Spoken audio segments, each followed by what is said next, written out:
भजन पुष्ट होता है, वैराग्य पुष्ट होता है। अनुकूलता में न वैराग्य पुष्ट होवे न भजन पुष्ट होवे। जितनी प्रतिकूलता होगी, जितने विक्षेप होंगे और फिर भी हमारा भजन प्रभावित न हो तो भजन पुष्ट होता है, वैराग्य पुष्ट होता है।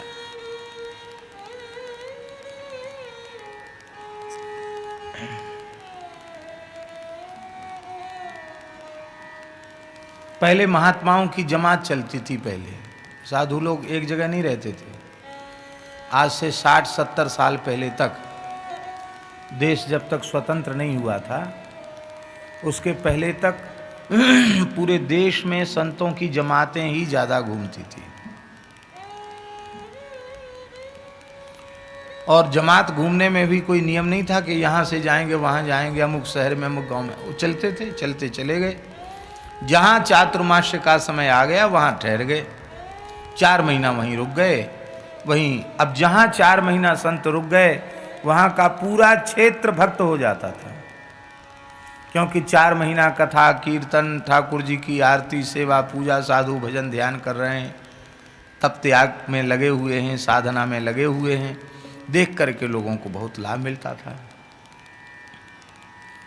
तो प्रायः भारतवर्ष के सभी जिले, सभी गांव, सभी क्षेत्र संतों के चातुर्मास्य के लाभ से लाभान्वित होकर के और सब भगवान की भक्ति को प्राप्त करके धन्य हो जाते थे।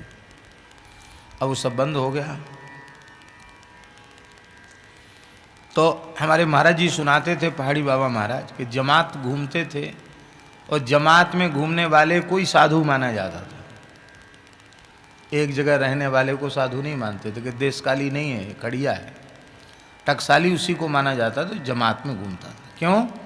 जमात में सुख दुख और भूख प्यास सब सहने का अभ्यास हो जाता था। वहाँ बना बनाया थोड़ी मिल रहा है सब जगह भोजन।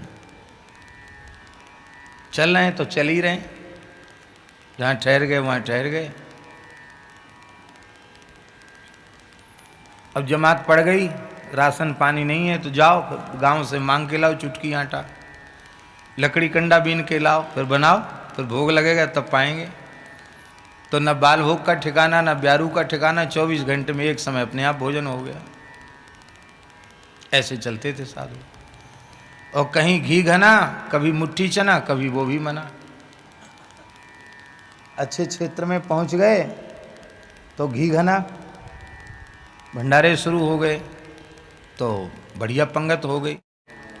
और कभी मुट्ठी चना, चना रहते जमात में, एक एक मुट्ठी चना दे दिए, उसी में अपना भाई भैया भजन करो, लो अपने अपने लाल जी को, सालिग्राम जी को भोग लगा लो, बस भजन करो। कुछ व्यवस्था नहीं है आज यहाँ, एक एक मुट्ठी चना दे दिया, खाओ, बस भजन करो। और कभी वो भी मना, कभी ऐसी परिस्थिति आ जाती थी उसके लिए भी हाथ जोड़ लेते थे। आज ठाकुर जी को तुलसी दल का भोग लगा लो और जल पी लो भैया, नदी आ गई है बस, और जिसको जो इच्छा हो, कोई कंदमूल फल मिल जाए तो खा लो, यहाँ व्यवस्था नहीं है। और 2 छत्ता होते थे जमात में, छोटे छत्ता, बड़े छत्ता नहीं, टेंट तंबू वाली छत्ता नहीं। एक छत्ता होता था ठाकुर जी का, जिसमें जमात के ठाकुर जी रहते थे और साधु अपने अपने ठाकुर जी भी वहीं रख देते थे भोग लगने के हिसाब से। और एक छत्ता रहता था श्री महंत जी का, बस खुला छत्ता, उनका धूना अखंड बना रहे। और बाकी जिसको जिस पेड़ के नीचे जगह मिल जाए वहीं अपना 2 हाथ जगह झाड़ लो, वहीं बैठ जाओ, वहीं भजन करो। अब वहाँ अलग से कुटिया कहाँ से आवे भजन करने के लिए?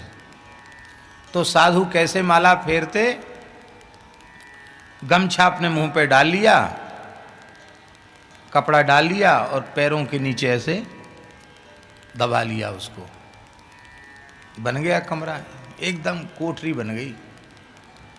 कोई पता नहीं, ओ घंटों भजन कर रहे हैं, 4-4, 6-6 घंटे, 8-8 घंटे आसन से बैठ के भजन कर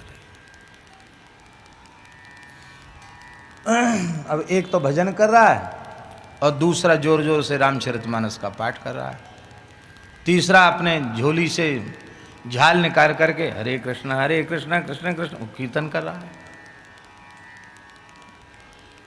वो गरुड़ घंटी बजा के पूजा कर रहा है। सबके अलग अलग साधन है। आप ये नहीं कर सकते कि हम भैया हल्ला गुल्ला मत बचाओ, अपना अपना साधन सब करेंगे। तो ऐसा अभ्यास संतों को भजन का हो जाता था कि हजारों की भीड़ में भी उनके भजन में विक्षेप नहीं होता था। वे जब चाहते तब एकांत में चले जाते, भीड़ में बैठकर एकांत में चले जाते थे, मन से एकांत में हो जाते थे। अब धीरे धीरे वो सब पद्धतियां समाप्त हो